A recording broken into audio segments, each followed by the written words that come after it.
tell us how should we go back after this and think about money?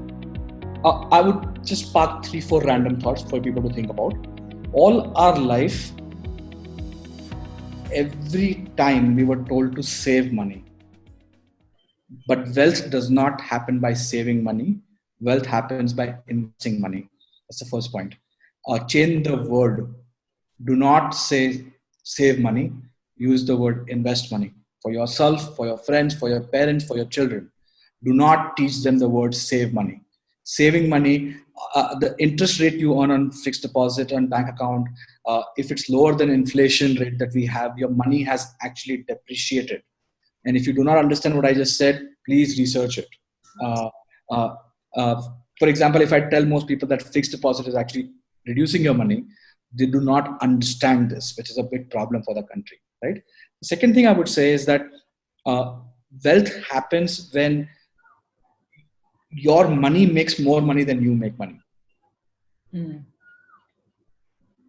And then automatically, for example, a CEO of a company right now makes X salary, but their investment makes more money per year in interest and investment return versus their income. Yeah. Your goal in life should be that your money should make more money per month than your salary. That's the second thing I would say is a simple metric to follow. Achieve really that goal and you might do that. Third thing is that know what is an investment and what is an expense. For example, Indians have this classic habit of spending a lot of money on weddings, right? I once made a joke that if Indians switch their spends from education to wedding and wedding to education, the country's per capita income will go by 10x. Because some expenses are just not creating any future returns, right? And I think just creating that changes the culture. And I think the last point I would say is that do not envy wealthy people, envy their skills. What has been your personal relationship with money? How do you view money in your own personal life? So I think so a very interesting question, and it forces me a little. But so I think as you grow and as you become older, I'm not talking about becoming more mature. That is saying as you grow older, right? Your needs and your what money represents in your life changes. Right, much earlier in my life, when I didn't have a family, when I didn't have children, I looked at money in a very different way to the way that I look at it today. But I do believe that I'm a very firm believer of the fact that money chases the outcomes that you deliver. So I think for me, there are 2 or 3 pieces that I do. Firstly, with regard to managing my own money, whilst I am talking about a vast breadth of opportunities that I've just spoken about, I like to relatively keep my own stuff very simple. I'm a person who has been investing through SIP for the last 10 years. When I get lump sum monies as well, I put it in a staggered approach. I have about 65% of my holdings at 30% in fixed income. Apart from that, I have a real estate portfolio, but I am not a firm believer of real estate. So, I have a primary residence and 1 more residence at the most. I do believe that real estate as an industry is not going to play any meaningful role over the next few years in terms of growth, and therefore it is the financial piece that will matter. The second piece is that, as I said, I'm more focused on outcomes of what I'm trying to do and deliver, and I believe that money will follow for itself. You need to have enough money to ensure that you go to sleep at night, properly. And which is why, if you remember, when I started originally, I said that emergency nest egg is a very important thing, which very few of us do. We have money, but we park it away into stuff, and then we worry about saying, okay, what do we do about it? It's very important, everybody, because in today's volatile world, you may be an amazing superstar, but at times it's just about being at the wrong place at the wrong time as well, right? So I think that is very important, to not have that stress of money, because it can drive the wrong outcomes, right? And secondly, I think, as I said, COVID has also forced me to really think about what is essential and what is non-essential, right? And how should I be, living my life going forward? And I'm sure a lot of the viewers of the call are also going through a similar crisis. And believe you me, it actually makes you question a lot of things. So I think for me, much rather really focus on the quality of what I'm doing. Have a happy day at work. Be really enthused about whom I work with, and how I live these outcomes, and then money follows. But of course, at the end of it, when you have the money, you have to be very careful about what you are looking at investing. You have to work with a qualified advisor. You have to have a great and across the ecosystem, be it equity, it fixed the startup ecosystem, the risk appetite, and the building period for it, person and agency investing. So these are the 3 or 4 things that I would say. Uh, I think lastly, a very interesting piece that is going to emerge in more and more, which is the interconnectedness of our economy. Offshore investments will become more and more critical, and I think people make more and more money. One of the pieces that people want to, and you will see the emergence of that happen in India as well. So that's all I had to say on this, Shradha. What is your equation with money? What's your relationship with money? What has it been over the years? I mean, it's important, but I mean, I think I think everybody knows it, right? It's a good servant, a bad master. I mean, it opens a lot of doors. I mean, and creates a certain, I think, amount of opportunities, and you get to, I think, see a lot more of the world. You get to, I mean, I think experience a lot more of life if you sort of manage the resources well. But it's not money in itself. It's basically money as a servant that you use it for charity. And I think that has been the most satisfying. I mean, I lived half my life overseas, and coming back to India, the most satisfying is that a little money can make a big difference in India. So you can educate people's children. You can attend to somebody's surgery. So I think you can make a big difference. So I think it is very satisfying, and I think it is a privilege that we are able to be philanthropic, that we have the money to help others. And I think people in that position should feel privileged, absolutely, that you are able to help somebody. But it is, yeah. So I think, no, money is a good thing as long as you use it properly, and you don't sort of, become a slave to it. What has money meant? What has money, the arc that you've made is profound, very big. All of us, 90% of us aspire for that, right? And what does that mean? What has that meant, having the money?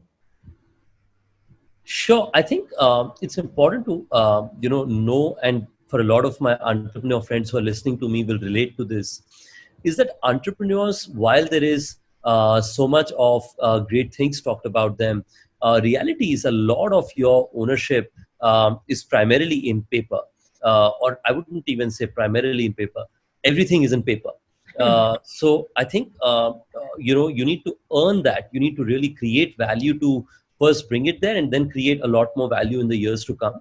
For me, I think, the real opportunity, look, I think we are 4 siblings, and all 3 of my elder siblings pursued their engineering. 2 of them pursued MBAs. So Asian parents' dreams. My parents, basically felt, I was the kid who was never going to get anywhere. And their aspiration was, if I got a job at one of the IT ES companies, I would have done like really well in my life.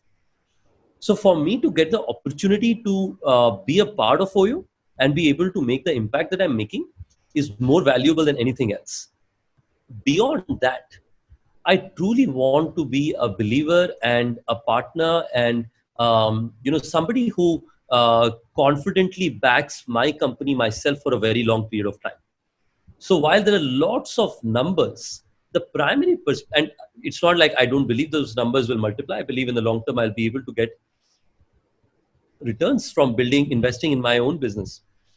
But for me, the primary perspective behind it is the belief and commitment I have for my company, and the business that I am very thankful to have the opportunity to play a role in. So So that's sort of how I have thought about it. Reality is 5 years back, the way I would dream, I think that's the same way I dream today. 5 years back, the people who would be my friends are the same people who are my friends today. While my job requires me to solve, gives me an opportunity to solve and make big impact, but personally for me, life's not been very different. So now we are in money matters. So you have to uh, tell me, what does money personally mean to you? Sure. I mean, I have this conversation actually with a lot of our senior hires, right? Uh, I personally believe happiness does not depend on the value of variables, but it depends on the number of variables. What I mean Hmm. by that is my happiness will increase if money is no more a variable in my life, right? Over whatever that value of money is, right? So, it's not about gyan. Let's convert it into practical हाँ, talk. tell me, मुझे simply बताओ. Right? So for me, I think money means more about financial independence, right? Yes. So right now I don't have kids, and if I'm living in a city like Bangalore, right? If perpetually every year inflation adjusted, somebody gives me say 25 to 30 lakhs, maybe a little more if I have kids, I will live a very empowered life, experiencing whatever I want, Hmm. travel, purchases, Ivy League education for my kids, and all. So any piece of sum which once invested will give me just this amount of money, I'm happy with, and I'm talking absolutely transparently. So like $1 million invested honestly will generate you over 50 lakhs, annually, which gives me financial independence. Now beyond that, and that's what gives us the freedom. Like, so for example, at this point, we care about whether we can build the chief supply chain officer or not. I really won't care at that point what's my dilution level. Like any money beyond this, I really couldn't. Like, yes, it will have some impact, but not a meaningful impact, right? Broadly, to anybody, you can impact money in three ways. One is when you don't have it for survival. So for a bachelor in Bangalore, I would say it's about 20-25,000. You can rent a basic apartment, you have internet, food, water, you have enough money to jump to your next life, right? Second is your RHS, where you can go to any restaurant, not look at the right hand side, right? So this is where the experience of the thing. And the third is what commonly is known as the FU money, right? Which I think is the amount which invested wisely gives you your RHS money.